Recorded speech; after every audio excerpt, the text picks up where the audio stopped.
ठीक है सर, करते हैं। औज़ु बिल्लाहि मिनश शैतानिर रजीम। बिस्मिल्लाहिर रहमानिर रहीम। अरअयतल्लज़ी युकज़्ज़िबु बिद्दीन फ़ज़ालिकल्लज़ी यदउल यतीम वला यहुज़्ज़ु अला तुआमिल मिस्कीन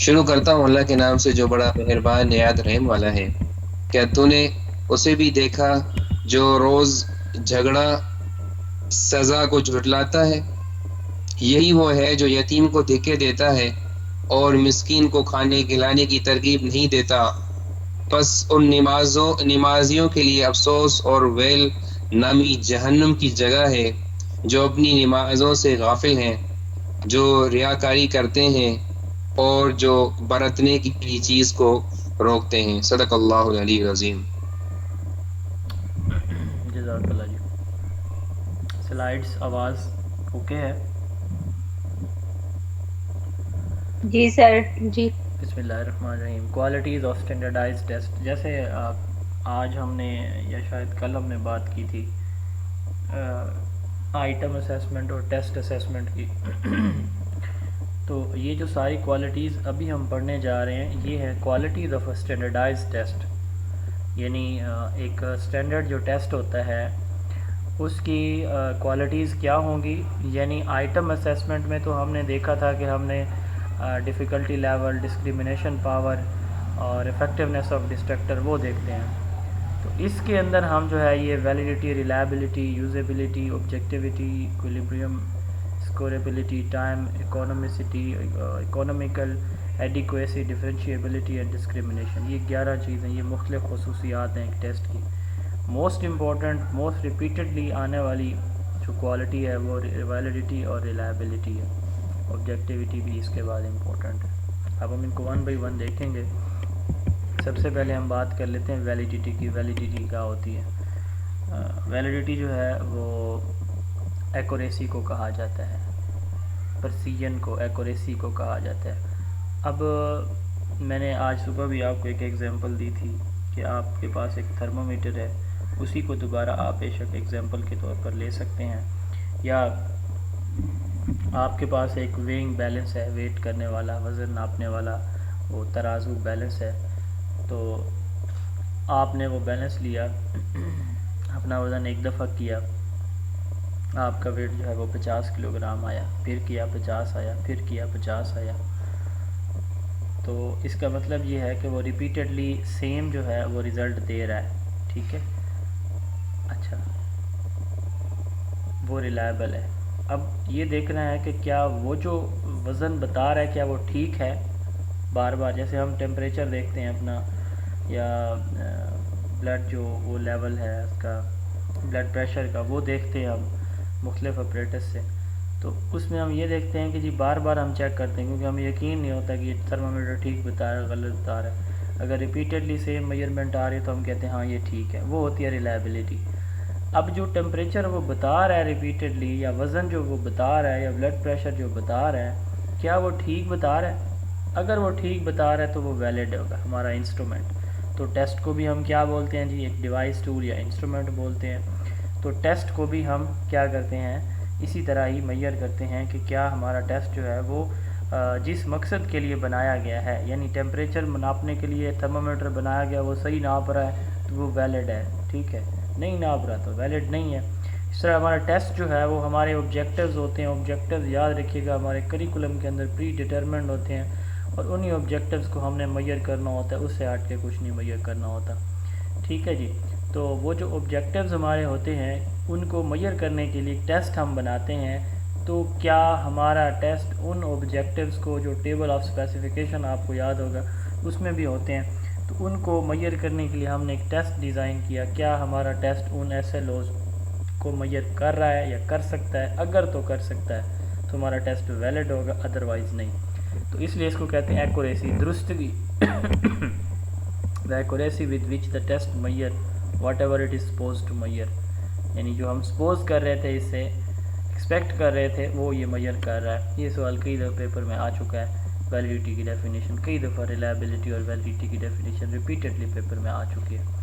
अब एक चले मैं आपसे बाद में ये सवाल करूँगा। कंटेंट, इसकी टाइप्स हैं content, criterion, constructive, face, internal and external. ये 6 डिफरेंट टाइप्स हम पढ़ेंगे। आसान है निहायत। कंटेंट वैलिडिटी, कंटेंट किसको कहते हैं? आपका सब्जेक्ट मैटर, ठीक है। कंटेंट क्या होता है? Subject matter. जो आपके चैप्टर के अंदर डिटेल होती है ना एक चैप्टर की, वो आपका कंटेंट है। उसके अंदर नॉलेज होता है, उसके अंदर फैक्ट्स होते हैं, उसके अंदर स्किल्स कोई मौजूद होती हैं, थियोरेटिकल, प्रैक्टिकल, ठीक है जी। उसके अंदर को वैल्यूज़ के अबाउट पढ़ाया जाता है। तो facts, values, beliefs, information, skills जो है एक चैप्टर के अंदर डिटेल में मौजूद होती है, उसको हम कंटेंट बोलते हैं, करिकुलम या टेक्स्ट बुक का, ठीक है। अब कंटेंट वैलिडिटी क्या होगी? कंटेंट वैलिडिटी ये होगी कि अब हमने टेस्ट बनाया है, तो क्या हमारा जो टेस्ट है वो हमारे कंटेंट के मेजर एरियाज़ को, ठीक है, कवर कर रहा है। या ऐसा तो नहीं है कि एक टीचर ने टेस्ट बनाया, 10 पेजेस का चैप्टर है एक, उसमें से उसने 10 सवाल लेने थे, तो पहले 3 पेजेस से उसने जो है वो 8 सवाल ले लिए, अगले 8 पेजेस से सिर्फ 2 सवाल लिए, ठीक है। तो ये कंटेंट वैलिडिटी नहीं इंश्योर हो रही होगी यहाँ पे। तो all the major areas of the content, all the major aspects of the content area should be covered by the test, ठीक है, कि टेस्ट में तमाम मेजर एरियाज कवर होने चाहिए। दूसरा है कि कंटेंट जो है, ये डेफिनेशन है। दूसरा ये है कि कंटेंट जो है वो कवर भी होने चाहिए, और दूसरा ये है कि जो ऑब्जेक्टिव्स हैं हमारे, ठीक है, उनके अकॉर्डिंग होने चाहिए। जिस तरह के ऑब्जेक्टिव्स हैं हमारे जो हम मेजर करना चाह रहे हैं, तो कंटेंट भी हम उस तरह के आइटम या सवालात टेस्ट से लें, पूरे हर तरह के उसके सब टॉपिक से, जो ऑब्जेक्टिव्स के अकॉर्डिंग हो। तो 2 चीज़ें हैं, एक तो सारा कंटेंट कवर होना चाहिए इसके अंदर, टेस्ट के अंदर, या उसके मेजर एरियाज़ एटलीस्ट कवर होने चाहिए। जैसे मैं अब आपका डेली क्विज़ लेता हूँ, तो मेरी कोशिश होती है कि हर टॉपिक के अंदर से एक ना एक, कम से कम एक सवाल आना चाहिए, आपको दिया जाना चाहिए, ताकि आप एक दफ़ा गो थ्रू सारे उसमें से हों। इसी तरह सारे कंटेंट से। और दूसरा ये है कि ऑब्जेक्टिव्स जो है वो भी देखने चाहिए, उन ऑब्जेक्टिव्स के अकॉर्डिंग जो है वो कंटेंट को शामिल किया जाना चाहिए। अब उसके बाद है क्राइटेरियन वैलिडिटी। एक स्टैंडर्डाइज टेस्ट पहले से मौजूद है, ठीक है, उसी तरह का जिस तरह का आपने डिज़ाइन किया। अब आप ये देखते हैं कि वो जो पहले से एक स्टैंडर्डाइज टेस्ट मौजूद है, ठीक है, उस टेस्ट के जो रिज़ल्ट थे और जो अब आपने टेस्ट डिज़ाइन किया है, इसके जो टेस्ट के रिज़ल्ट हैं वो सेम है। अगर तो ये सेम होते हैं तो ये हम कहते हैं क्राइटेरियन वैलिडिटी है, ठीक है। ये हम क्या वो कह देते हैं जिसको, criterion validity. Test produce same result as produce by another standardise test, ठीक है। अब इसकी 2 टाइप्स होती हैं, एक होती है प्रिडिक्टिव वैलिडिटी और एक होती है कंकरेंट वैलिडिटी। प्रिडिक्टिव वैलिडिटी क्या कहती है? एक टेस्ट आपने बच्चे से लिया, उससे आपके पास बच्चे की परफॉर्मेंस आ गई। अब आपका टेस्ट बच्चे की फ्यूचर परफॉर्मेंस को प्रिडिक्ट कर रहा है कि ये, जैसे हमारे यहाँ होप सर्टिफिकेट दिया जाता है, 9वीं जमात के पेपर देने के बाद 10वीं का रिज़ल्ट नहीं आया तो लोगों को एडमिशन चाहिए होता है, या किसी जॉब के लिए अप्लाई करते हैं तो वो होप सर्टिफिकेट देते हैं। वो क्या होता है? वो ये है कि 9th में इसके जो है 80% मार्क्स हैं, तो एक्सपेक्टेड है कि इसके 10th ग्रेड में भी 80% मार्क्स आएंगे। तो इसी तरह जब आपका एक टेस्ट प्रिडिक्ट कर रहा हो कि अगले आने वाले फ्यूचर टेस्ट के अंदर या फ्यूचर इस बच्चे की परफॉर्मेंस ये होगी, तो इस टेस्ट को कहते हैं प्रिडिक्टिव वैलिडिटी।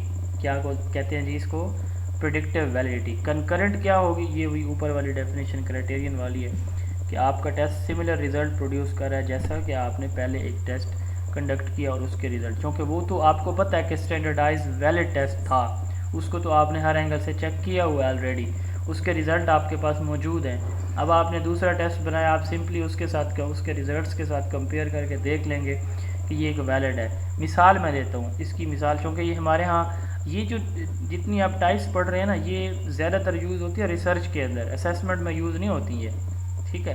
तो रिसर्च का जो टूल होता है ना, टेस्ट, वहाँ पे ये यूज़ होती हैं, या इंस्ट्रूमेंट जितने भी होते हैं सब के लिए ये वैलिडिटी होती है, सिर्फ टेस्ट के लिए नहीं, बाकियों के लिए भी होती है। अच्छा, मिसाल है थर्मामीटर की, दोबारा ले लेते हैं कि थर्मामीटर आप ले आए ना घर में एक कंपनी का, तो वो जो है रिज़ल्ट दे रहा है, फ़र्ज़ करें आपका बॉडी टेम्परेचर बता रहा है 98 फ़ारेनहाइट, ठीक, और आपको यकीन है कि वो ठीक है, उस आपने उसको भी चेक किया था, और फिर मैनुअल जो वो होता है थर्मामीटर मैनुअल वाला, उसको भी आपने यूज़ करके दिया, मरकरी वाला, उसको भी आपने यूज़ करके चेक किया था, तो दोनों की जो है वैल्यू सेम आ रही थी। तो आपको पता चल गया कि भाई वो तो वैलिड है, पहला जो पड़ा है। अब आपने एक नया थर्मामीटर लिया कि चले जी घर में 2 होने चाहिए, एक ख़राब भी हो सकता है, तो दूसरे को जब आप मेजर करेंगे उस वो भी अगर 98 दे रहा है ना, तो ये क्या कहलाएगी जी, ये कहलाएगी कंकरेंट वैलिडिटी नया डिवाइस की, नया टेस्ट की। ठीक है जी। तो इस तरह जब हमारा टेस्ट जो हम यूज़ करते हैं बच्चों से लेते हैं, तो एक टेस्ट पहले आपने लिया बच्चों से, बनाया एक बेहतरीन तरीके से, वो वैलिड था, दूसरा टेस्ट आप लेते हैं तो उसके रिज़ल्ट भी उसी के जैसे आते हैं, तो ये कंकरेंट वैलिडिटी होगी। उसके बाद एक constructive validity, construct, theme, abstract, idea, mind map, ये चीज़ें आप पहले पढ़ चुके हैं जी। सेम है, ये क्राइटेरियन और कंकरेंट सेम है, सेम है कंकरेंट क्राइटेरियन सेम है। कंस्ट्रक्टिव वैलिडिटी, कंस्ट्रक्ट, थीम या एब्स्ट्रैक्ट क्या होता है जी?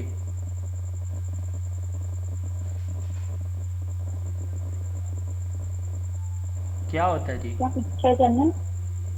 मकसद के लिए बनाया जाता है वो। सर कॉन्सेप्ट होता है, सर कॉन्सेप्ट होता है एक जो हम माइंड में बनाते हैं। हाँ, ये थ्योरी होती है sir ideas, ideas idea, yes. अच्छा, ये थ्योरेटिकल एस्पेक्ट है या प्रैक्टिकल होता है कंस्ट्रक्ट? थ्योरेटिकल होता है। थ्योरेटिकल ये है। थियोरेटिकल प्रैक्टिकल हो। हाइपोथेटिकल होगा या फिर प्रैक्टिकल होगा? थ्योरेटिकल। थियोरेटिकल हाइपोथेसिस भी थ्योरी इसमें नहीं होती होती। है, यस, हाइपोथेसिस भी, हाँ, थ्योरेटिकल हाइपोथेटिक होगा। अच्छा, अब देखें कंस्ट्रक्ट वैलिडिटी क्या बोल रही है। कंस्ट्रक्ट वैलिडिटी कहती है कि एक जो थीम है, एक आइडिया है, जो आप जो है वो मेजर करना चाह रहे हैं बच्चे से, ठीक है, तो वो आइडिया आपका टेस्ट मेजर कर सकता है। वो थीम जो है या वो हाइपोथेटिकल ट्रेट या वो थ्योरेटिकल एस्पेक्ट टेस्ट का, क्या वो बच्चे की जो असेसमेंट है वो कर सकता है वे टेस्ट? अगर तो कर सकेगा तो वो होगी constructive validity. Extend to which test reflect to measure of a hypothesized trait or it is checked what should exist in test theoretically। टेस्ट के अंदर थ्योरेटिकली क्या चीज़ मौजूद होनी चाहिए, किस तरह के कॉन्सेप्ट को या कॉन्सेप्ट को मेजर करने के लिए टेस्ट को हम थ्योरेटिकली, टेस्ट के आइटम्स को हम किस तरह डिज़ाइन करें कि वो जो थ्योरेटिकल कॉन्सेप्ट है, बच्चे का कॉन्सेप्ट है, वो मेजर कर सके। इसको हम कहते हैं कंस्ट्रक्टिव वैलिडिटी। ठीक है, तो does the test measure the construct that is intended to measure? वो कॉन्स्ट्रक्ट, वो कॉन्सेप्ट, वो थीम, वो थ्योरेटिकल आइडिया या हाइपोथेसिस जो टेस्ट मेजर करने के लिए हमने टेस्ट को डिज़ाइन किया है, क्या वो मेजर कर सकता है? अगर कर सकता है तो ये कंस्ट्रक्टिवली वैलिड होगा टेस्ट। ये कैसे हम इस्टेब्लिश करते हैं? लॉजिकल एनालिसिस से, यानी सवाल के अंदर लॉजिक्स हम डेवलप करते हैं। अब जैसे मैंने आज आपसे सवाल पूछा था कि एक से ज़्यादा जो है वो एरियाज़ को बच्चा जो है वो इंटीग्रेट कर लेता है। ऑप्शन में मैंने वो ऑप्शन दिया ही नहीं जो दुरुस्त जवाब था, वहाँ पे मैंने नन लिखा है। तो बहुत सारे लोग जो है उस कंस्ट्रक्ट को समझ ही नहीं सके जो मैं मेजर करना चाह रहा था आपका, यानी जो मैं देखना चाह रहा था कि आपको अंडरस्टैंडिंग है, तो वो मैंने देखा कि कुछ लोगों को नहीं है उसकी अंडरस्टैंडिंग, उन्होंने रिलेशनल पे लगाया हुआ था।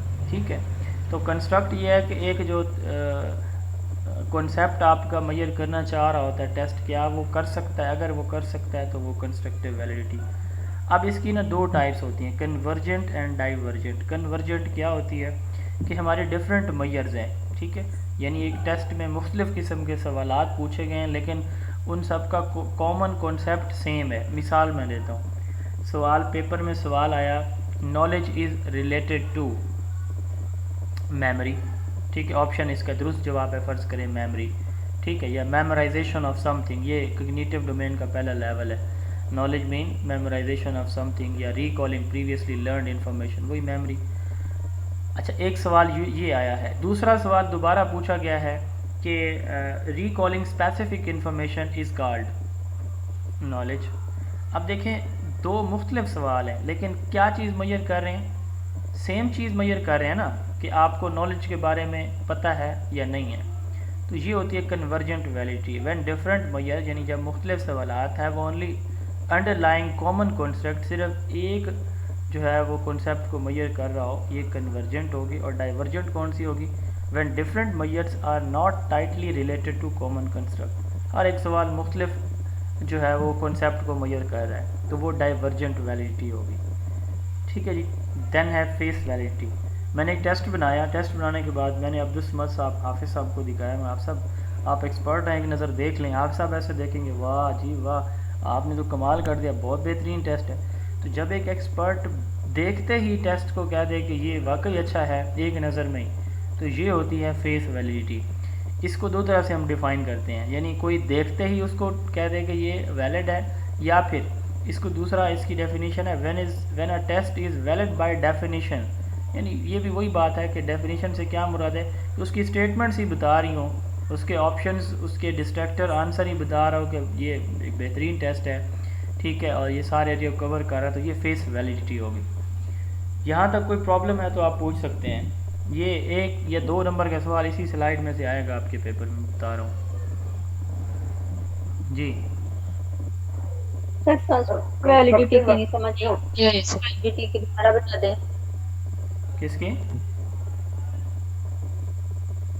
कंस्ट्रक्टिव। कंस्ट्रक्ट कहते हैं आपका कॉन्सेप्ट मैयर करना चाह रहा है टेस्ट, ठीक है। अब जिस कॉन्सेप्ट को टेस्ट आप, मसलन मैंने सवाल में एक एग्जांपल दिया, नॉलेज मैयर करना चाह रहे हैं कि नॉलेज क्या होता है। तो अब देखें, वो नॉलेज को मैयर करने के लिए उसके अंदर वो आइटम्स इस तरह से मौजूद हैं कि जो नॉलेज को मैयर कर सकते हैं, ठीक है। नॉलेज लेवल को, आपका जो नॉलेज की डेफिनीशन है, एग्जांपल है, कॉन्सेप्ट है, आपको उसकी समझ है या नहीं है, ये चीज़ एक टेस्ट मैयर करना चाह रहा है। तो ये होती है कंस्ट्रक्टिव वैलिडिटी। यानी एक टेस्ट जो है वो ये रिफ्लेक्ट कर रहा है कि जो एक हाइपोथेटिकल ट्रेड या कॉन्सेप्ट आपके जहन के अंदर जो है, या थ्योरेटिकल आइडिया जो आपके जहन के अंदर है, थीम, ठीक है, वो एक टेस्ट मैयर कर सकता है। अगर कर सकता है तो कंस्ट्रक्टिव वैलिड होगा, कंस्ट्रक्टिवली वैलिड होगा। ये मैंने कहा 2 टाइप्स की होती हैं। अगर मुख्तलिफ सवालात एक ही कॉन्सेप्ट को मैयर कर रहे हो, इसकी एग्जांपल भी मैंने थोड़ी देर पहले दी थी, तो वो होगा कन्वर्जेंट वैलिडिटी। और अगर मुख्तलिफ सवालात, मुख्तलिफ जो है आपके टेस्ट के अंदर मुख्तलिफ सवालात वो मुख्तलिफ तरह के कॉन्सेप्ट को मैयर कर रहे हों, तो वो हमारा क्या होगा? Divergent validity. जी क्लियर जी? अब सर दोबारा बताएं। बस जी इतना ही होता है, 2 दफ़ा मैंने बता दिया। Internal validity and external validity. Internal validity क्या होगी? इंटरनल वैलिडिटी ये है कि अच्छा, आप में से कोई बता सकता है कि डायरेक्ट और इनडायरेक्ट वेरिएबल क्या होते हैं?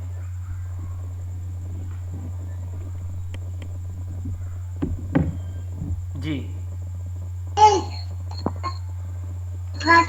सर, ऐसे एस्पेक्ट्स जो हमारे एक्सपेरिमेंट को या जिस चीज़ को हम मैयर करना चाह रहे हैं, जिस चीज़ को हम मैयर करना चाह रहे हैं, तो ऐसे एस्पेक्ट्स जो उसको डायरेक्ट अफेक्ट कर रहे हों, वो यानी डायरेक्टली प्रोपोर्शनल हो, उस पर उनका यूँ करें कि एक चेंज होने से वो भी चेंज हो रही हो, मतलब डायरेक्ट उसका हो लिंक उनके साथ, तो फिर उसको डायरेक्ट कहते हैं। लेकिन अगर कुछ ऐसे वेरिएबल्स या ऐसे एस्पेक्ट्स जिनके चेंज होने से जो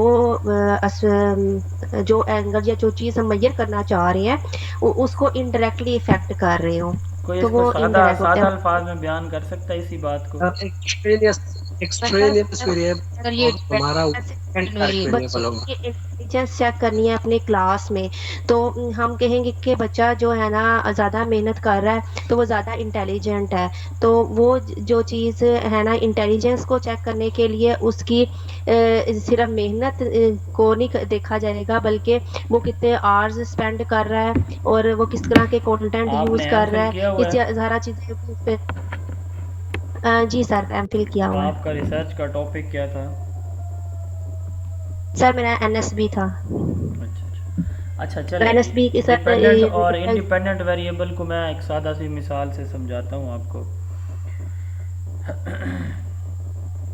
डिपेंडेंट वेरिएबल कहते हैं, दो तरह के वेरिएबल हम रिसर्च में यूज़ होते हैं, एक का असर दूसरे के ऊपर देखते हैं। तो जो असर दिखाता है यानी जिसकी वजह से कोई तब्दीली आती है, ठीक है, वो होता है डिपेंडेंट वेरिएबल, और जिस चीज़ पे उसका असर होता है वो होता है इंडिपेंडेंट वेरिएबल।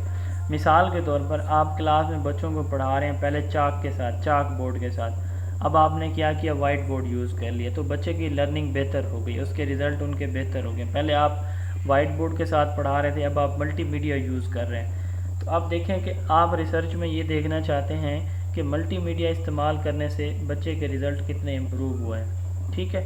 अब इसमें दो वेरिएबल हैं, एक है मल्टीमीडिया का इस्तेमाल और दूसरा है बच्चे की अचीवमेंट। तो अगर मल्टीमीडिया की वजह से बच्चे की इन जो अचीवमेंट है वो बढ़ रही है या कम हो रही है, तो मल्टीमीडिया हमारा क्या कहलाएगा, ये होगा डिपेंडेंट वेरिएबल। और इंडिपेंडेंट वेरिएबल क्या होगा, सॉरी, ये इंडिपेंडेंट वेरिएबल होगा, और डिपेंडेंट वेरिएबल क्या होगा, जिसके ऊपर असर हो रहा है, जो डिपेंडेंट है मल्टीमीडिया के ऊपर, वो बच्चे की अचीवमेंट होगी, ठीक है। अब इंटरनल वैलिडिटी क्या होती है, इंटरनल वैलिडिटी ये कहती है कि जब आप इस तरह की कोई रिसर्च कंडक्ट कर रहे हो तो आपके इंडिपेंडेंट वेरिएबल की वजह से डिपेंडेंट वेरिएबल में तब्दीली आए सिर्फ, और कोई फैक्टर इन्वॉल्व ना हो, कोई एक्सटर्नल फैक्टर इन्वॉल्व ना हो। जैसे इसी एग्जांपल में देखें कि बच्चे ने कोई होम ट्यूशन ने स्टार्ट कर दी, उसके अब्बू ने उसको कोई टैबलेट या लैपटॉप ना दे दिया हो कि वहाँ से वो साइंस के सब्जेक्ट को मज़ीद बेहतर अंदाज में पढ़ रहा हो, उसने कोई, उसके घर में कोई बहन भाई ने उसको असिस्ट ना करना शुरू कर दिया वगैरह वगैरह, ठीक है। तो अब ये फैक्टर इन्वॉल्व नहीं है, बच्चा वही पहली रूटीन में पढ़ रहा है, बाकी सारा उसका माहौल वही वाला है, सिर्फ हमने चेंज किया किस चीज़ को,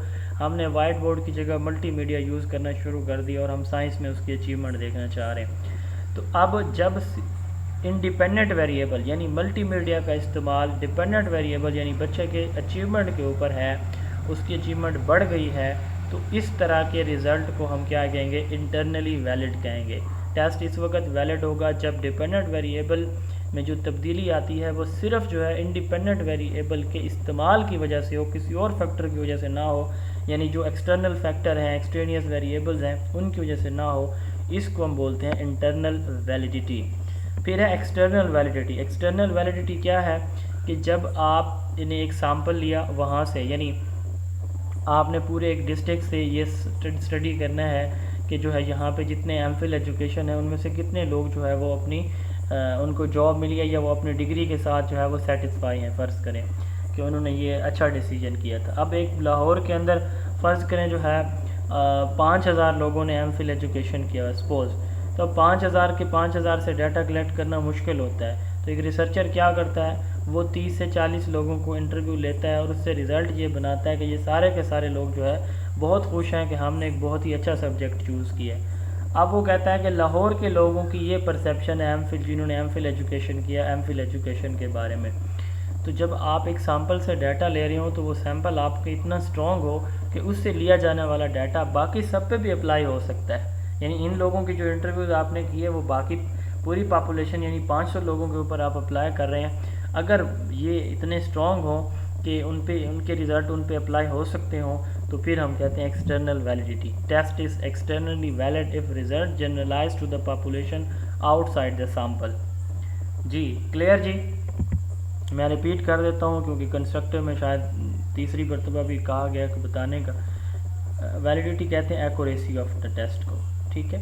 थर्मामीटर आपने लिया, वो आपने एक मैनुअल लिया, एक आपने इलेक्ट्रॉनिक लिया, तो मैनुअल तो ठीक बताता है, साफ ज़ाहिर है। अब इलेक्ट्रॉनिक जो है आप उसको देखते हैं कि इलेक्ट्रॉनिक की वैल्यू भी मैनुअल की जैसी आ रही है, यानी वो भी उसी तरह ठीक मेजर करता है, तो इसको हम कहते हैं validity, accuracy of a test. जिस मकसद के लिए आपने टेस्ट बनाया, जो ऑब्जेक्टिव आप बच्चों के मेजर करना चाहते हैं, क्या आपका टेस्ट वो मेजर कर सकता है, तो ये वैलिडिटी होती है। कंटेंट वैलिडिटी, इसमें हम देखते हैं कि सारे एरियाज़ जो है वो आपके कंटेंट के इसके अंदर टेस्ट के अंदर शामिल हैं, और जो शामिल हैं क्या वो ऑब्जेक्टिव्स जो आप मेजर करना चाह रहे हैं उनके अकॉर्डिंग है, ठीक है। देन है क्राइटेरियन वैलिडिटी। इसमें हमने कहा कि अगर एक टेस्ट, पहले आपने एक टेस्ट लिया, वो स्टैंडर्डाइज टेस्ट है, उसके रिज़ल्ट और नए लिए जाने वाले टेस्ट के रिज़ल्ट अगर सिमिलर आते हैं तो ये क्राइटेरियन या फिर कंकरेंट वैलिडिटी कहलाती है। प्रेडिक्टिव वैलिडिटी ये है कि आपके जो टेस्ट के स्कोर हैं, इससे आप बच्चे की फ्यूचर परफॉर्मेंस को प्रिडिक्ट कर सकते हैं कि फ्यूचर में इसकी ये परफॉर्मेंस होगी।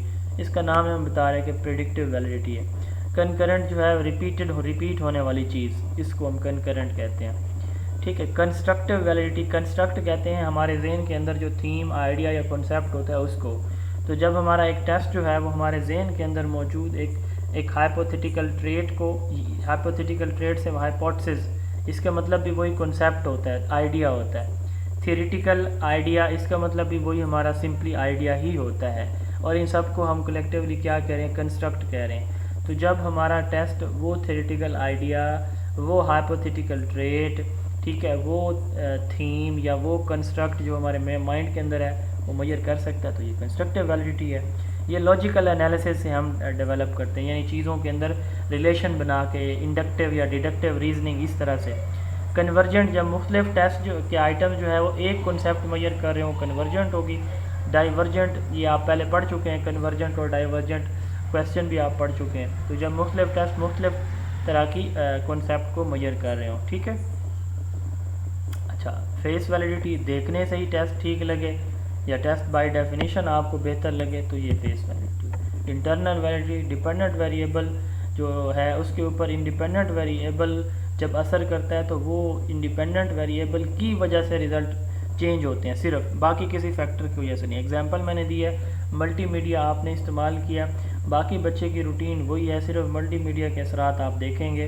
तो अगर सिर्फ बच्चे की अचीवमेंट इस वजह से बेहतर हुई है साइंस के अंदर क्योंकि आपने मल्टीमीडिया यूज़ किया चाक बोर्ड से, तो ये जो है इंडिपेंडेंट वेरिएबल यानी मल्टीमीडिया की वजह से बच्चे के रिज़ल्ट यानी अचीवमेंट बेहतर हुई है। अगर इसके अंदर एक्सट्रेनियस वेरिएबल यानी बाकी वेरिएबल जैसे वालिदैन का बच्चे को सख्ती करना शुरू कर देना, ट्यूशन बच्चे की स्टार्ट हो जाना, या बच्चों ने ग्रुप बना लिया, ग्रुप वर्क स्टडी उन्होंने शुरू कर दी है, तो ये एक्सटर्नल फैक्टर हैं जो कि आपके रिज़ल्ट को ख़राब कर रहे हैं। यानी कुछ बच्चे ऐसे हैं जो पहले नहीं पढ़ रहे थे, अब उन्होंने पढ़ना स्टार्ट कर दिया, इधर आपने रिसर्च शुरू कर दी है उनके ऊपर कि क्या असर होता है इसका। तो अब साज़र है उनकी वो जो मेहनत है उसकी वजह से भी उनकी अचीवमेंट बेहतर हो जाएगी। बट ये हमारा कंसर्न नहीं था, हमारा कंसर्न सिर्फ था कि मल्टीमीडिया से बच्चे की लर्निंग क्या बेहतर होती है कि नहीं होती। अगर सिर्फ इस वजह से रिज़ल्ट बेहतर हो रहे हो, इंटरनल वैलिडिटी होती है। और एक्सटर्नल में मैंने कहा कि सैम्पल के जो रिज़ल्ट हैं वो जब आप पूरी पॉपुलेशन के ऊपर अप्लाई करते हैं, अगर वो अप्लाई हो जाते हैं तो एक्सटर्नली वैलिड है। अब फैक्टर अफेक्टिंग वैलिडिटी, कौन से फैक्टर हैं जो हमारी वैलिडिटी को असर करते हैं। पुअरली कंस्ट्रक्टेड टेस्ट आइटम, हमारे टेस्ट के जो सवालात हैं वो भी ठीक नहीं बने हुए तो हमारी वैलिडिटी पुअर हो जाएगी। शॉर्ट टेस्ट, आपने पूरे कंटेंट से टेस्ट ही नहीं बनाया, शॉर्ट सा टेस्ट है, ठीक है जी, 50 पेजेस का चैप्टर है, उसमें से आपने 10 MCQs बनाए हुए हैं, तो वैलिडिटी इंश्योर नहीं हो सकती, प्रॉब्लम्स होंगे। Improper arrangement of test item, test item की अरेंजमेंट आपने ठीक नहीं की, सवालात की तरतीब ठीक नहीं की है।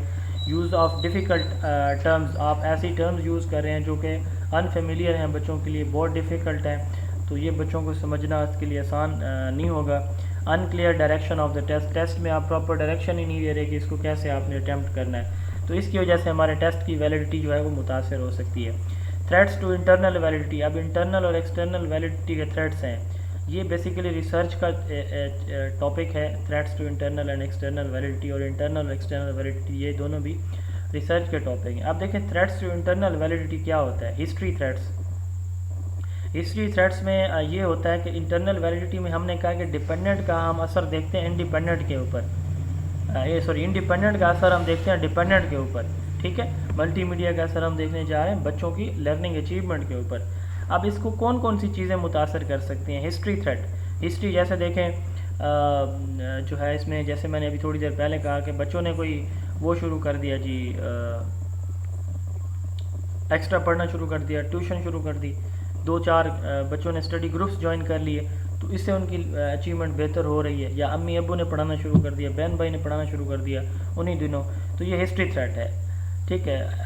Occurrence of unexpected events which affects the dependent variable, इसमें सोल्यूशन इसका क्या होता है कि हम 2 ग्रुप्स बनाते हैं, कंट्रोल और एक्सपेरिमेंटल ग्रुप। कंट्रोल ग्रुप को हम उसी तरह से पढ़ाते रहेंगे ब्लैक बोर्ड के साथ या वाइट बोर्ड के साथ, जबकि कंट्रोल ग्रुप को हम जो है वो क्या करेंगे, एक्सपेरिमेंटल ग्रुप को, इसको हम क्या करेंगे जी, इसको हम नई उसके साथ पढ़ाएंगे, नए मेथड के साथ, यानी मल्टीमीडिया यूज़ करेंगे। इसमें बाकी सारी चीज़ें हम कंट्रोल रखेंगे, सिर्फ एक्सपेरिमेंटल जो है मेथड के अंदर हम क्या करते हैं, नया जो इंडिपेंडेंट वेरिएबल है वो अप्लाई करते हैं। यानी यूँ समझ लें कि क्लास वही होगी, उसमें सारी चीज़ें, सारा माहौल हम बिल्कुल आइडेंटिकल रखेंगे, सेम रखेंगे।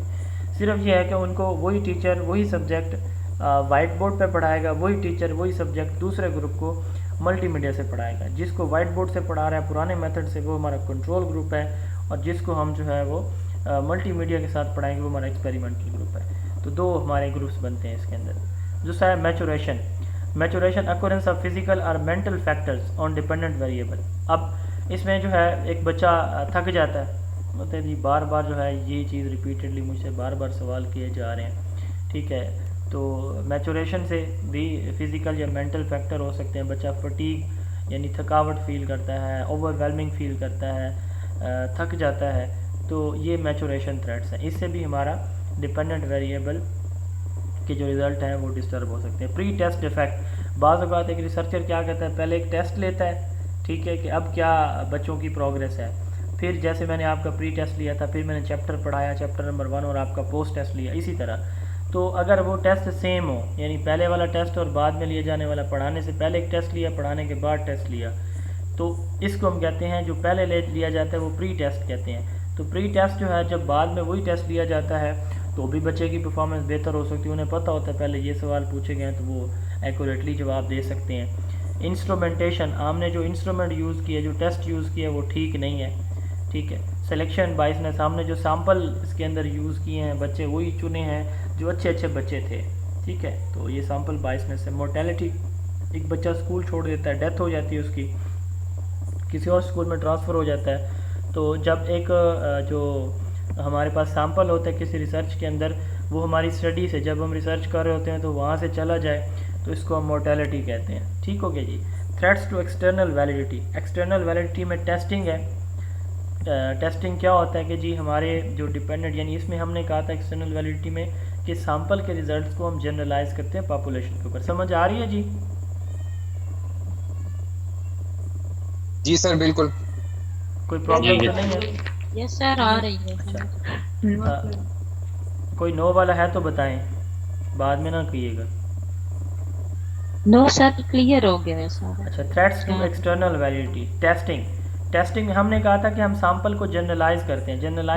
जनरलाइजेशन का क्या मतलब है, छोटी चीज़ को बड़े लेवल पे आप अप्लाई कर देते हैं कि जी यहाँ पे ऐसा है। आप किसी गांव में जाते हैं, 3 लोगों से मिलते हैं, वो बहुत अच्छे होते हैं, आप कहते हैं इस गांव के लोग तो बहुत अच्छे हैं, बड़े मिलनसार हैं, ठीक है। और आप किसी फैमिली में किसी रिश्तेदार के पास जाते हैं, वहाँ कोई औरत, फीमेल की मैं बात कर रहा हूँ, वहाँ पे उनको कोई औरत जो है वो थोड़ा सा अजीब नज़रों से देखती है, तो वो फिर कहते हैं कि मैंने तो कभी जाना नहीं, ये तो सारा ख़ानदान ही ऐसा खड़ूस किस्म का। ये जनरलाइजेशन होती है कि एक दो बंदे से मिल के आप कहते हैं कि ये सारा ख़ानदान बुरा है, सारा इलाका गंदा है, सारा डिस्ट्रिक्ट, सारा शहर, सारा मुल्क। तो ये 2-4 बंदों की वजह से, ठीक है। जैसे हम बदनाम हैं, खैर हम तो अपनी करप्शन की वजह से बदनाम सिर्फ सियासतदानों की वजह से नहीं है, एथिकली, मॉरली, सोशली, हर हवाले से 90% हम, बल्कि 95 to 98% हम सब करप्ट हैं, इंक्लूडिंग मेरे। तो अब देखें टेस्टिंग क्या होता है। Difference on dependent variable is not direct result of independent variable but due to effect of other variable. यानी हम ये कह रहे हैं कि जब रिज़ल्ट आपके सैम्पल के अच्छे होंगे तो वही आप, यानी आप 3-4 लोगों से मिले हैं तो वो वाकई अच्छे थे और बाकी लोग वाकई ऐसे हैं, ठीक है, अच्छे हैं, तो ये तो आपकी जनरलाइजेशन ठीक है, अदरवाइज़ गलत है।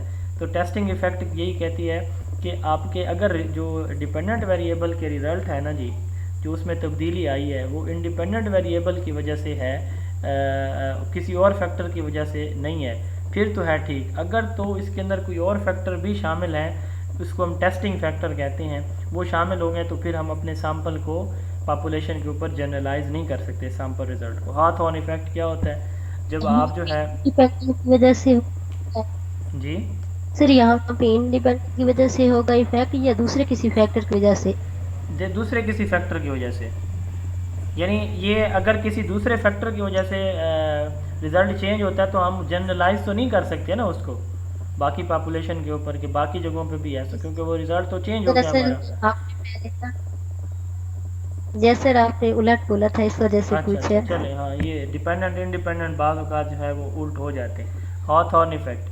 तो आपको शाबाश है कि चले आपने इस पर समझा है और पूछा भी है, बाकी तो सारे बस ठीक ही हैं, कहते हैं हमें समझ आ रही है। हमारी एक ट्रेनिंग हो रही थी, हमारे एक कोलीग थे, तो उनसे ना इंटेंशनली गलती हुई पढ़ाने के दौरान ना, प्रेजेंटेशन के दौरान, जो हमारी असिस्टेंट एजुकेशन ऑफिसर्स की ट्रेनिंग हो रही थी।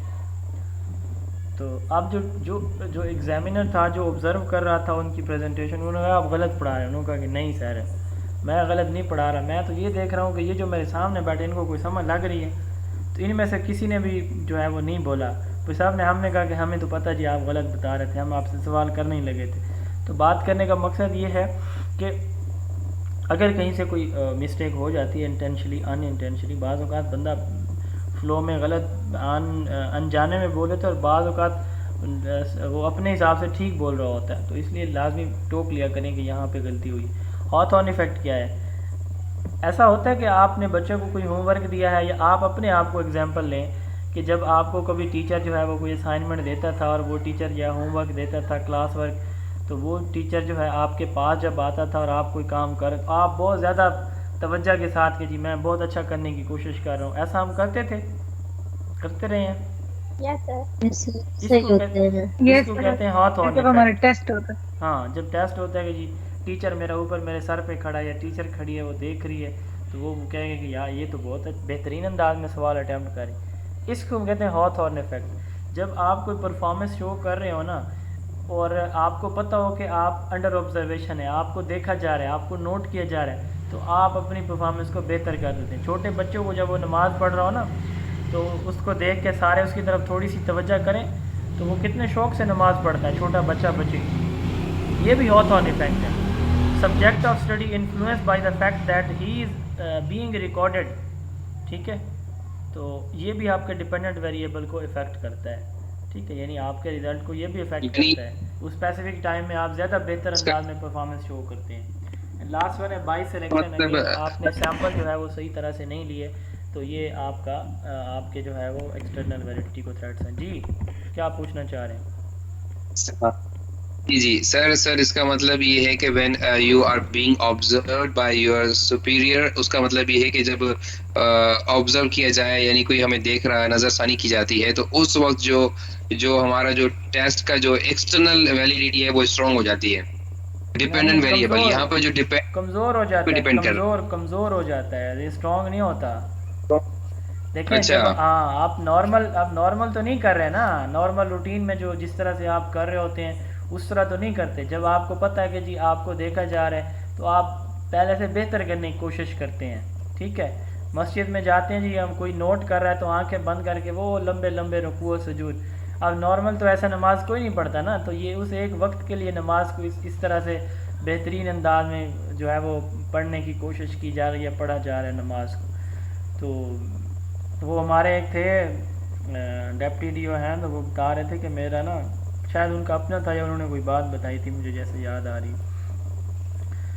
तो उन्होंने कहा कि मेरा जब रिश्ता होने लगा ना कहीं, तो अपना था उनका या उनके किसी दोस्त का था, मुझे ये याद नहीं है, बल उन्होंने ये बात बताई थी। उन्होंने जिस चाय पे बुलाया उस बंदे को कि जी हमारे घर आ जाए, वो सारी फैमिली इकट्ठी बैठी, उन्होंने चाय के साथ बिस्कुट वगैरह, कुकीज़, जो केक वगैरह साथ रखने थे रखे। तो और उन्होंने क्या किया जी, वो बिस्कुट उठाया, चाय की प्याली में डुबोया, तो जैसे ऊपर निकालने लगे तो बिस्कुट जो है चाय की प्याली के अंदर गिर गया। इस बात पर उन्होंने उसका रिश्ता नहीं किया। उन्होंने कहा कि जी हम नहीं करते, इसको चाय पीने के आदाब का भी नहीं पता कि बिस्कुट कैसे खाया जाता। अब मतलब ये अपनी तरफ से वो कह रहे थे कि वहाँ बड़े वो इनामार्क से उसने बड़े स्टाइलिश अंदाज में बिस्कुट को डुबोया, या केक जो भी था वो गिर गया, वो बेचारे का काम ख़राब हो गया।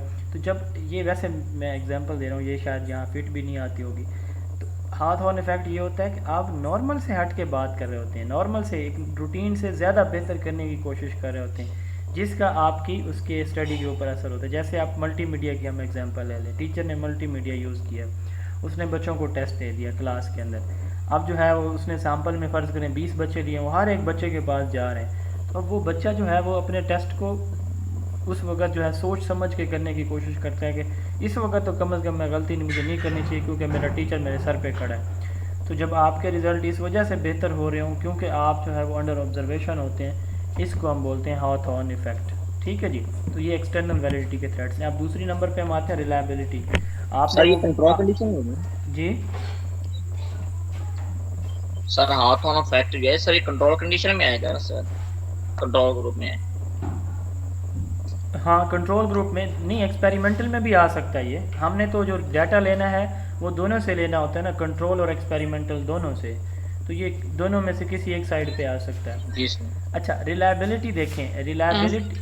सर जी सर एक क्वेश्चन मेरा ये है कि बाज़ औक़ात जब हम क्लास में पढ़ा रहे होते हैं तो गलती हो जाती है पढ़ाते हुए, यानी बोर्ड पे जब कोई क्वेश्चन मैथ का हम सॉल्व करा रहे हैं, कोई ना कोई गलती हो जाती है, तो बच्चे उस वक्त, कुछ बच्चे ऐसे होते हैं जो बहुत ज़्यादा तवज्जो से आपको सुन रहे होते हैं, वो फौरन आपको कहीं पे रोकते हैं, टीचर आपने यहाँ से गलत की है, तो हाँ ये जी। भी इसी में आएगा? वो क्या, थैंक यू सर। क्या चीज़, सवाल सर क्या? इसी में आएगा? नहीं नहीं, बच्चे सर वैलिडिटी, बच्चे हम देखें मेरी बात सुने, वैलिडिटी रिलायबिलिटी हम टेस्ट की देखते हैं, ठीक है, बच्चे के सवाल जवाब की नहीं देखते। वो तो उसकी एक्टिव पार्टिसिपेशन या एक्टिव लिसनिंग होगी, ठीक है जी। वो तो उसकी एक्टिव ठीक है सर, लिसनिंग थैंक होगी। यू। हाँ जी। अच्छा, अब देखें रिलायबिलिटी क्या जी होती है। Reliability degree of consistency off score को, इसके दो नाम हैं रिलायबिलिटी के। बाई सिलेक्शन का भी होता है। बाई सिलेक्शन बाई में सिलेक्शन का भी एक पॉइंट है इसमें। मैंने बताया है कि सैंपल आप जो है अपनी मर्ज़ी से वो बच्चे टेस्ट के लिए चूज़ करते हैं जो आप जो है आपको लगता है कि ये सही सही जवाब देंगे, तो ये बाई सिलेक्शन है।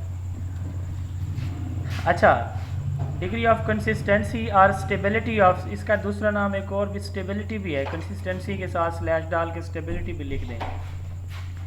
डिग्री ऑफ कंसिस्टेंसी और stability of a test when a test show similar result repeatedly. एक टेस्ट आपने लिया, दोबारा लिया, तीसरी मरतबा लिया, वो सेम रिजल्ट दे रहा है।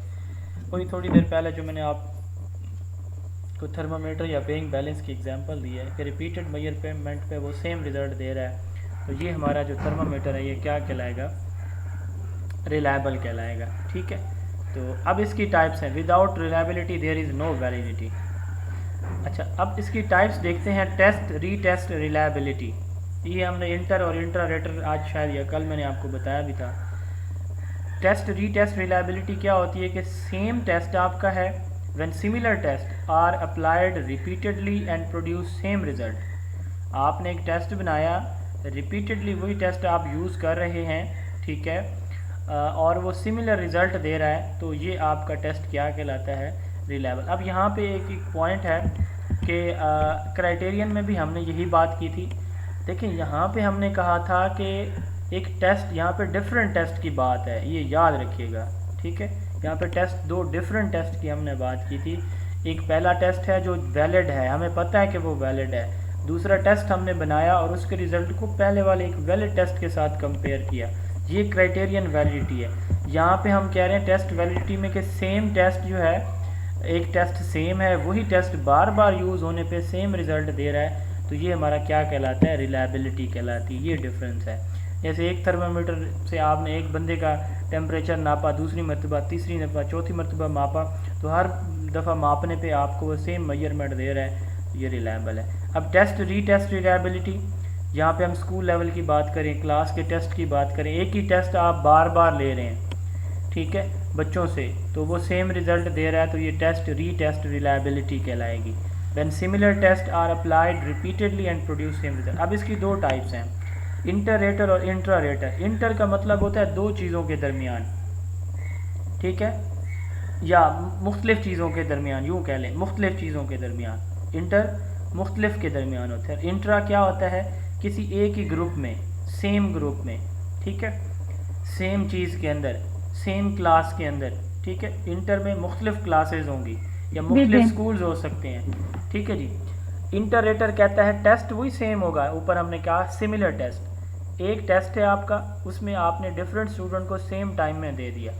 आज सुबह भी शायद या कल मैंने आपको इसको पढ़ाया बताया था, ये वहाँ सोलो के अंदर यूज़ होता कि सोलो के इंटररेटर रिलायबिलिटी ज़्यादा होती। अब देखें, एक टेस्ट आपने बनाया, मैंने बनाया फ़र्ज़ करें, अब कल मंडे है, मैं 5 मुख्तलिफ स्कूलों में वही टेस्ट 9 बजे सुबह कंडक्ट कराता हूँ, तो अगर उनके रिज़ल्ट सेम आते हैं तो इसकी कौन सी रिलायबिलिटी होगी, इंटररेटर रिलायबिलिटी होगी उसके अंदर। अब इंट्रा क्या होगी कि मैंने वो टेस्ट बनाया, मैं अपने ही स्कूल के बच्चों से कल ले लूँगा, उससे नेक्स्ट मंडे को ले लूँगा, उससे अगले आने वाले मंडे को भी ले लूँगा।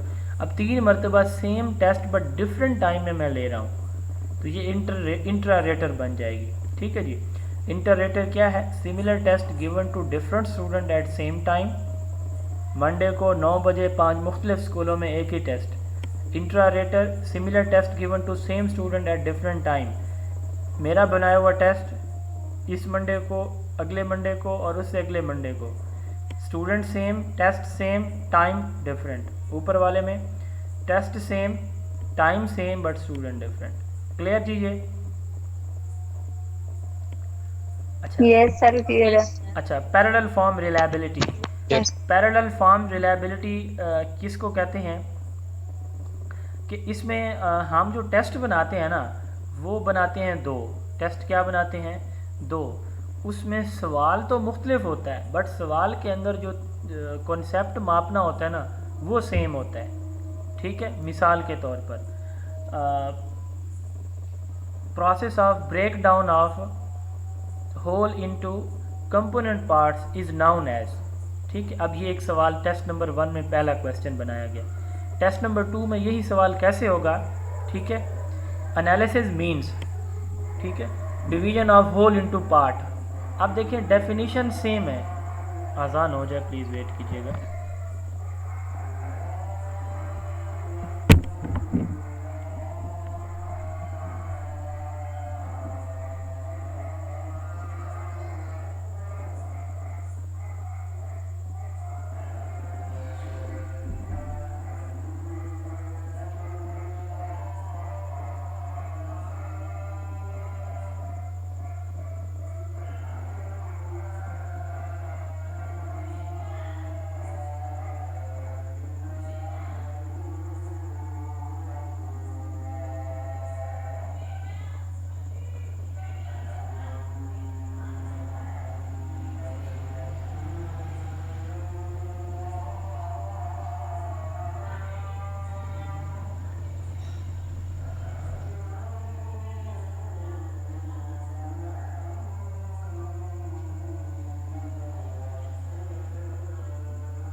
अच्छा जी, अब इसमें मैं बता रहा था कि टेस्ट जो है हमारा क्या है वो डिफरेंट होंगे बट हर सवाल जो है वो सेम कंटेंट डोमेन से बनाया जाएगा। जैसे मैंने मिसाल दी, analysis the process of break down whole into component parts is called analysis. ठीक है, ये सवाल नंबर 1 था टेस्ट नंबर 1 में। इसी तरह जो दूसरा टेस्ट हम बनाएंगे वो बिल्कुल इसी तरह ही होगा। उसमें सवाल पूछी यही बात जाएगी, थोड़ा अंदाज मुख्तलिफ होगा।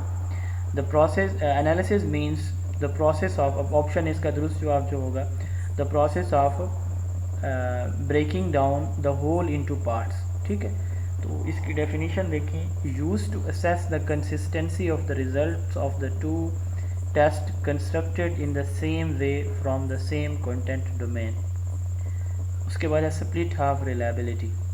हम क्या करते हैं, एक टेस्ट को 2 हाफ में डिवाइड कर देते हैं। 100 नंबर का टेस्ट है 50-50 में। पहले हम एक 50 नंबर का टेस्ट बच्चों से ले लेंगे, फिर अगले 50 का बाद में ले लेंगे, फिर दोनों हाफ्स के रिज़ल्ट्स को आपस में क्या करेंगे, कोरिलेट करेंगे, कंपेयर करेंगे। इसको हम बोलते हैं स्प्लिट हाफ रिलायबिलिटी।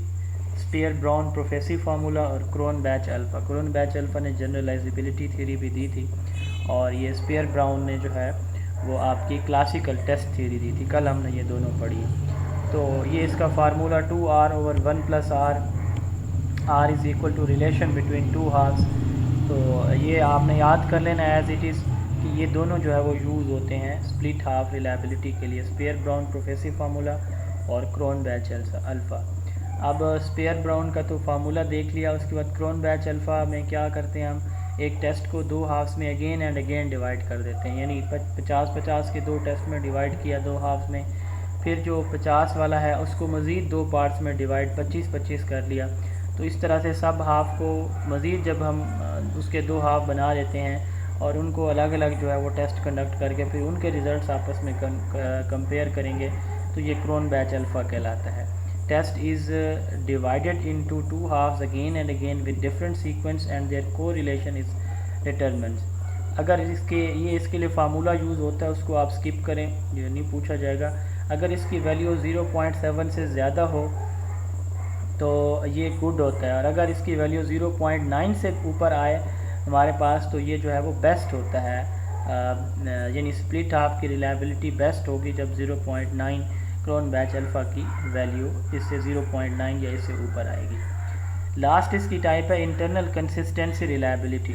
अब इंटरनल कंसिस्टेंसी, इंटरनल इसमें बात वही आ गई है कि टेस्ट के अंदर की बात कोई हो रही है, तो इसमें टेस्ट के अंदर जो टेस्ट आइटम है ना, यानी सवालात हैं, तो वो सवालात भी सिमिलर टाइप के रिज़ल्ट दे रहे हैं रिपीटेड मयर्स पे। यानी एक टेस्ट के अंदर 20 सवाल थे तो वो 4 मुख्तलिफ या 5 स्कूलों में टेस्ट लिया गया, तो सवाल नंबर 1 जो है उसी तरह रिज़ल्ट दे रहा है जिस तरह उसने पहले स्कूल में दिया, उस तरह दूसरे, तीसरे और चौथे, 5वें स्कूल में उसके रिज़ल्ट आ रहे हैं। तो इसको हम कहते हैं इंटरनल कंसिस्टेंसी, यानी उसके आइटम भी अंदर से कंसिस्टेंट हैं, ठीक है, वो सेम रिज़ल्ट दे रहे हैं। Use to assess the consistency of the result across the test item within a test. Kuder Richardson method जो है वो इसके लिए यूज़ होता है इंटरनल कंसिस्टेंसी रिलायबिलिटी को मेजर करने के लिए। तो ये हमारी रिलायबिलिटी थी। इन दोनों में से 2-3 नंबर ये सवाल लाजमी आएंगे इंशाल्लाह, और इसी स्लाइड जो 2-3 हमारे इन्हीं में से आएंगे। सो अदर रिलायबिलिटी के factor affecting reliability, length of a test. पहले आपने एक टेस्ट लिया, ठीक है, तो उसकी जो लेंथ है, अगर ये आप डिफरेंट बना रहे हैं उस सूरत में एक की टेस्ट आपकी लेंथ ज़्यादा है, अगले की लेंथ आपकी कम है, तो ये जो है वो रिलायबिलिटी इंश्योर नहीं हो सकती, ठीक है। अच्छा, यानी अगर आप लेंथ को इंक्रीज़ करेंगे तो आपकी रिलायबिलिटी इंक्रीज़ होगी, ये फार्मूला है इसका, कि टेस्ट की लेंथ बड़ी होगी, ठीक है, तो टेस्ट की रिलायबिलिटी भी बढ़ जाएगी। स्प्रेड ऑफ स्कोर, तो टेस्ट के स्कोर जो है वो थोड़े नहीं होने चाहिए, यानी आपका टेस्ट जो है जब साल वो लेंथ ही होगा, उसमें नंबर ऑफ़ आइटम ज़्यादा होंगे, तो स्प्रेड ऑफ स्कोर भी आपका ज़्यादा होना चाहिए। यानी ये ना हो कि आप एक MCQ को 0.5 मार्क्स दे रहे हो, आपने जो है वो 50 मार्क्स के जो है वो टेस्ट बनाया है 50 MCQs का, और हर MCQ के आपके 0.5 जो है वो आप मार्क्स दे रहे हैं, तो टोटल कितने का बनेगा जी? ये आपका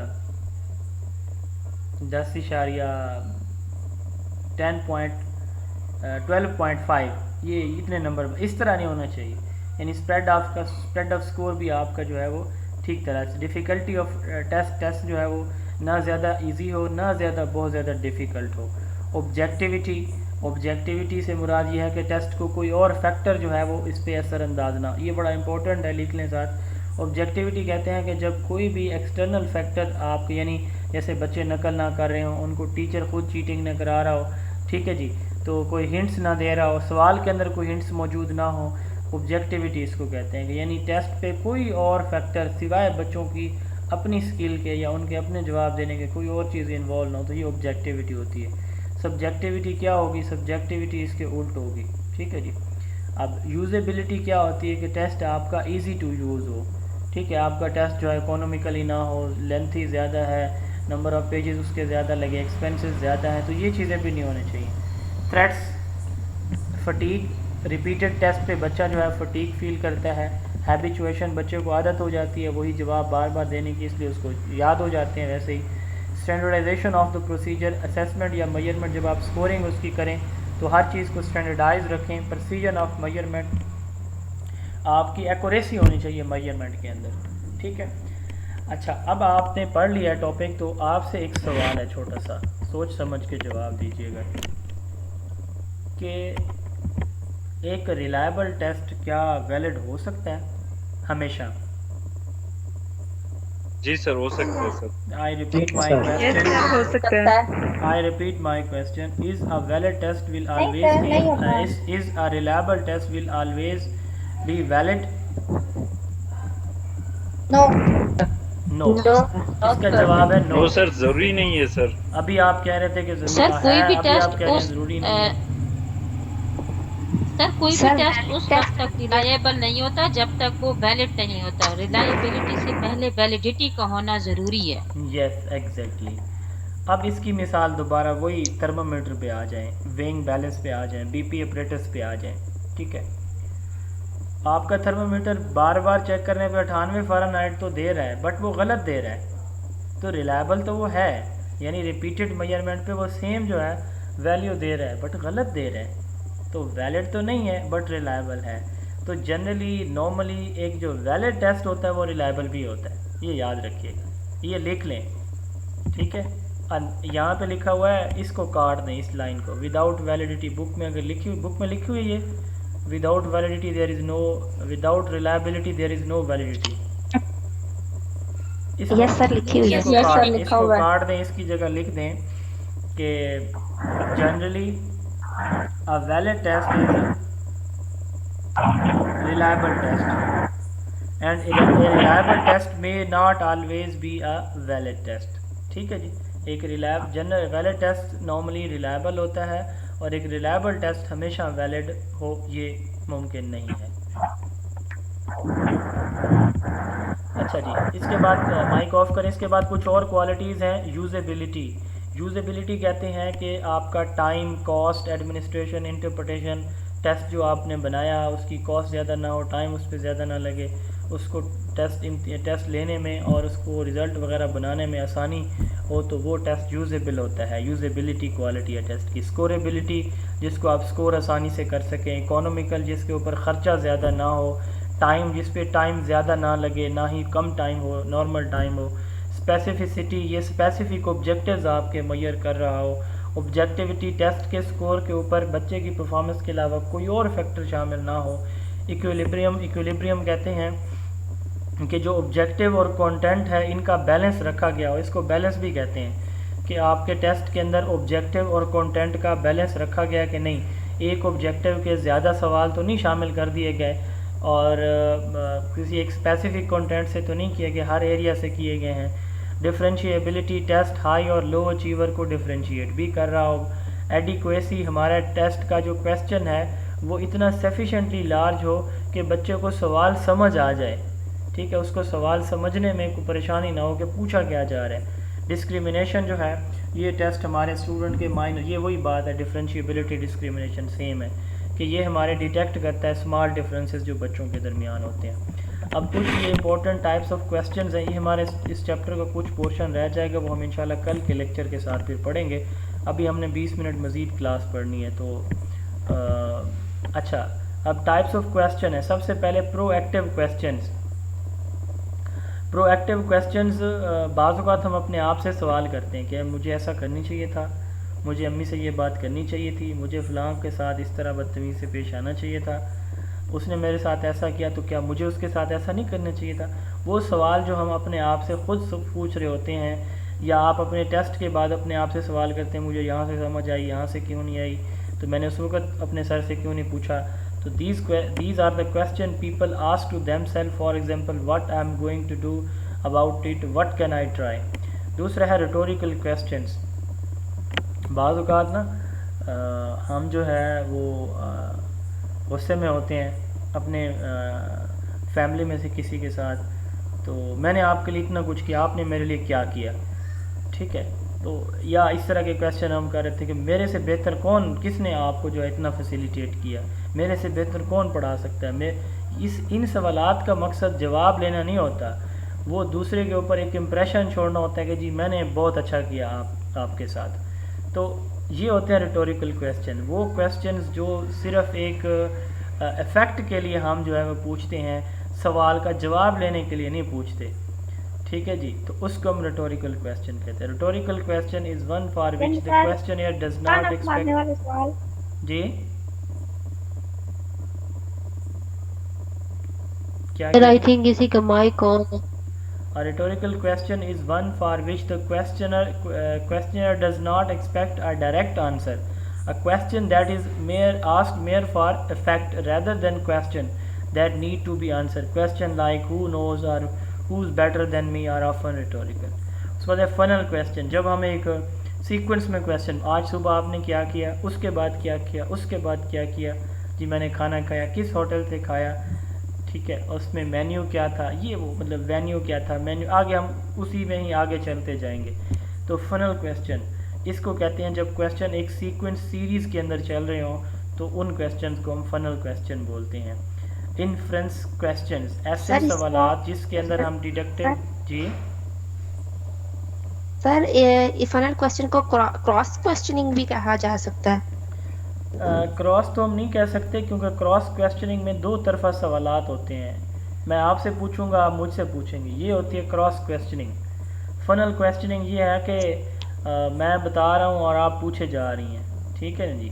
आप पूछ रहे हैं कि सर आपने किताब कब लिखना शुरू की, मैं कहूँ जी 2022 में लिखना शुरू की, किस मंथ, जी मार्च में मैंने शुरू की थी, किस मंथ प्रिंट होके आई थी, जी अप्रैल में होके आई थी। इसको हम कहते हैं फनल क्वेश्चन। जी जैसे इंटरव्यू में क्वेश्चन किया जैसे जाता है, इंटरव्यू ये में फनल आप जो है, क्वेश्चन। जी बिल्कुल एग्जैक्टली, जैसे इंटरव्यू में आप बताते हैं कि जी मेरे अब्बू फार्मर हैं तो कितनी ज़मीन है, अच्छा कब से फार्मिंग कर रहे हैं, कौन सी फसलें काश्त करते हैं, मतलब जो आप बताते जाएंगे उसी में से सवाल वो पूछते जाएंगे। उसके बाद है इनफ्रेंस क्वेश्चन। इनफ्रेंस कहते हैं नतीजा अखज़ करना किसी चीज़ से, ठीक है। तो इनफ्रेंस जैसे मैंने अभी थोड़ी देर पहले कहा कि इस गाँव के आप 10 लोगों से मिले हैं तो वो जो है बड़ा गुस्सा करते हैं और आपकी हर बात को उल्ट उन्होंने लिया आपके 10 मिनट के विज़िट के दौरान। तो अब आपने जो है यहाँ पे एक इन्फ्रेंस कायम किया कि इस गांव के सभी लोग ऐसे हैं, तो इसको हम कहते हैं डिडक्टिव या इंडक्टिव रीजनिंग। जैसे हमने वो पिछले चैप्टर में भी एग्जांपल काफ़ी सारा देखी थी लिविंग थिंग की, मैंने आपको बर्ड्स की, एनिमल्स की एग्जांपल दी थी कि आप जो है इंडक्टिव या डिडक्टिव रीजनिंग स्पेसिफिक से जनरल या जनरल से स्पेसिफिक की तरफ आते हैं। कन्वर्जेंट क्वेश्चन वो सवाल जिनका सिर्फ एक सिंगल जवाब होता है, जैसे ऑब्जेक्टिव टाइप के होते हैं वो कन्वर्जेंट होते हैं, और डाइवर्जेंट वो होते हैं जिनका एक से ज़्यादा जवाब पॉसिबल होता है। पोलर क्वेश्चन आपके yes no question, true false, correct incorrect, right wrong को हम पोलर क्वेश्चन कहते हैं। टैग क्वेश्चन जो आप कंफर्मेशन के लिए पूछते हैं, ये आप पहले पढ़ चुके हैं। और उसके बाद है लास्ट वन है रेट्रोस्पेक्टिव क्वेश्चन। रेट्रोस्पेक्टिव क्वेश्चन वो जब आप एक बच्चा ना अपना सेल्फ एनालिसिस करता है, अपनी खूबियाँ खामियाँ खुद अपने आप से पूछता है, इसको सेल्फ क्वेश्चन भी कहते हैं। यानी आप अपने आप से जब आप सेल्फ क्वेश्चनिंग करते हैं, लास्ट लर्निंग जैसे आज आपको मैंने पढ़ाया तो आप अपने आप से सवाल करेंगे। रिफ्लेक्शन जैसे आज मैंने आपको पढ़ाया तो आप अपने जी रिफ्लेक्शन, तो आप अपने आप से सवाल करेंगे कि जी हमें वैलिडिटी रिलायबिलिटी की कहाँ से समझ नहीं आई, तो ये आपके रेट्रोस्पेक्टिव क्वेश्चन हो गए। Decision making matrix. Decision making matrix basically हम किसी भी, ये रिसर्च के अंदर टर्म यूज़ होती है कि हम जो है किसी उसको वैल्यू को, क्राइटेरिया को कोई नंबर वैल्यू असाइन करते हैं। मसलन जो है आप मेल हैं तो मेल को नंबर 1 असाइन कर दिया, फीमेल को नंबर 2 असाइन कर दिया, इसको हम डिसीजन मेकिंग मैट्रिक्स कहते हैं। न्यूमेरिकल वैल्यू किसी क्राइटेरिया को असाइन करना डिसीजन मेकिंग मैट्रिक्स कहलाता है।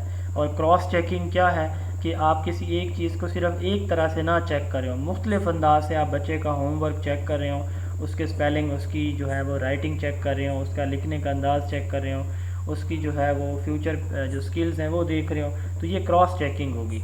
मल्टीपल सोर्स ऑफ इंफॉर्मेशन आप जब यूज़ कर रहे होते किसी बच्चे के वर्क को चेक करने के लिए, इसको क्रॉस चेकिंग कहते हैं। सूडो साइंस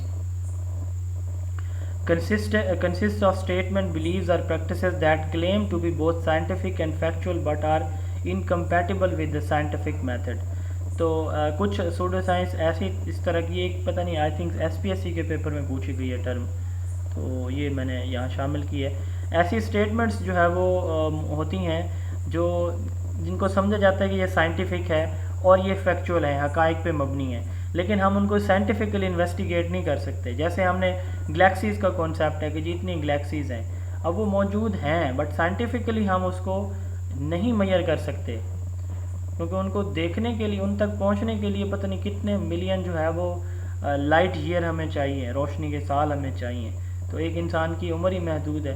तो ऐसे फैक्ट्स या बिलीव्स जो एग्जिस्ट कर, जैसे हम कहते हैं कि जी जन्नत जहन्नम मौजूद है, हमारा बिलीव है, ये फैक्ट है, मौजूद भी है बेशक, और इंशाल्लाह मैं और आप सब और हमारी फैमिलीज़ इंशाल्लाह ज़रूर जाएंगे जन्नत में। तो वहाँ भी कभी कभी सेशन ले लिया करेंगे, अगर आसपास होंगे तो एजुकेशन कोर्स को भी डिस्कस किया करेंगे। एस्ट्रोलॉजी यहाँ पे एग्जांपल है।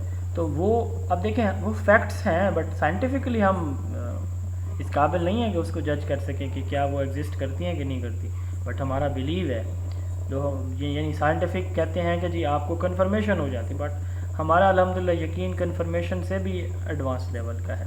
तो सूडो साइंस वो उस किस्म के साइंस हैं जो हमें बताते हैं किसी भी एरिया के बारे में जो साइंटिफिक और फैक्चुअल हो, बट हम उसको साइंटिफिकली उस तक पहुंच नहीं सकते।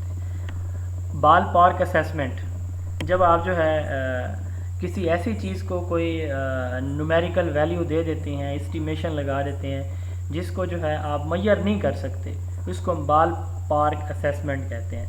यानी आपने कोई क्राइटेरिया मैयर करना है ना, तो अब जैसे मिसाल के तौर पर इस बच्चे का जो थिंकिंग लेवल है ये 100 में 80% सही सोचता है, आपके पास कोई टूल ही नहीं है कि आप उसकी थिंकिंग को चेक कर सकें, ठीक है, बट आप जनरली एक एस्टीमेट लगाते हैं उसके जवाब देने से कंपैरेटिवली बाकी स्टूडेंट की निस्बत कि ये बहुत अच्छा जवाब देते हैं, तो आप कहते हैं कि ये 80% जो है वो अपने माइंड को यूज़ करते हैं। अब ये देखें कोई साइंटिफिक रीज़न नहीं है, आप इसको मैयर ही नहीं कर सकते, अननोन वैल्यू है, बट आप उसको एस्टिमेटेड नंबर एक दे रहे हैं, इसको बाल मार्क असेसमेंट कहते हैं। ये मैं आपको बता चुका हूँ 33 और 40% वाला। एक इम्पॉर्टेंट टॉपिक है, ये भी पेपर में पूछा जा चुका है, सिप मॉडल किसने दिया था? 1960 1960s में। ये जो एक होता है ना लिखा हुआ वर्ड 1960 सिर्फ, उसका मतलब होता है 1960।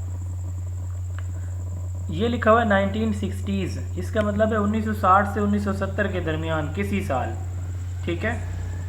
तो 1960s में, इसी तरह अगर 1950s लिखा होता तो 1950 से 60 होता। तो इस डिकेड के अंदर डैनियल स्टफल बीम ने एक डिसीजन ओरिएंटेड मॉडल दिया, उसका नाम है सिप इवैल्यूएशन मॉडल।